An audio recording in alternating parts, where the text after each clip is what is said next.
Ella steps through the village boundary, her silver locket catching the fading light and reflecting a faint shimmer. The air feels heavier here, as if the land itself is holding its breath just before twilight. Near the ancient hollow oak, Rowan lifts his wooden in the heart of Riverton. An old bank stood untouched for decades, its vault rumored to hold secrets worth millions. Mara, a sharp and fearless planner, gathered a small team for one last job before vanishing for good. "This isn't about money," Mara said, eyes gleaming. "It's about the truth locked inside that vault." The team studied blueprints and security shifts, memorizing every detail with laser focus. On a foggy Friday night, they slipped through shadows into the building, their movements synchronized like a well-rehearsed dance. Inside, alarms and cameras seemed dormant, almost welcoming their presence. Reaching the vault door, Ethan, the tech expert, disabled the electronic lock with practiced ease. With a heavy click, the massive door creaked open, revealing a dusty chest and an old, tarnished ledger. Mara brushed off the dust, flipping through pages filled with names, dates, and unimaginable secrets. Suddenly, footsteps echoed in the corridor.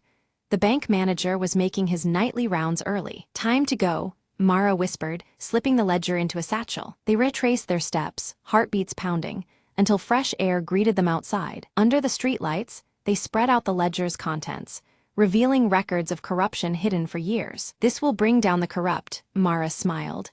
"Not a payday, but justice is worth more." The team parted ways, each knowing their lives had changed forever. News stations buzzed the next day as evidence surfaced, shaking Riverton to its core. Mara watched the chaos unfold from a cafe, her mission complete. The thrill of the heist was nothing compared to the satisfaction of unveiling truth. "Not all treasures are gold," she mused, sipping her coffee. And so, under the fading city lights, she disappeared, leaving behind a restless city and a story untold.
Nina sits at her cluttered desk, eyes sharp and focused as lines of code and surveillance footage scroll across multiple screens.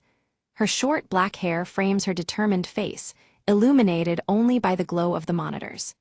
She reaches out. Elliot Gray steps out of the rain into his dimly lit office, the neon light outside casting long shadows across his cluttered desk. The worn leather of his trench coat still damp, he glances wearily at the faded fedora cradled in his hands.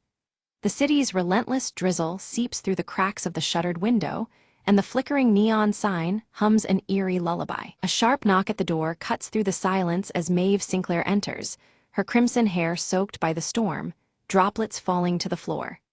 Her scar, a thin jagged line above her eyebrow, glints faintly under the weak overhead light. She holds herself with a mix of determination and desperation that unsettles the smoky stillness of the room. With a steady hand, Maeve slides a worn, leather-bound ledger across Elliot's desk, fingers lingering momentarily on its damp surface. Her eyes, alight with urgency and fear, meet his, silently imploring trust. The thick tome feels heavy, not just in weight but with the promise of secrets untold. Maeve's voice lowers as she explains that the ledger contains names and coded entries linked to a shadowy underground network controlling the city's fate. She warns that this network's reach pervades every corner of power, from law enforcement to the criminal underground.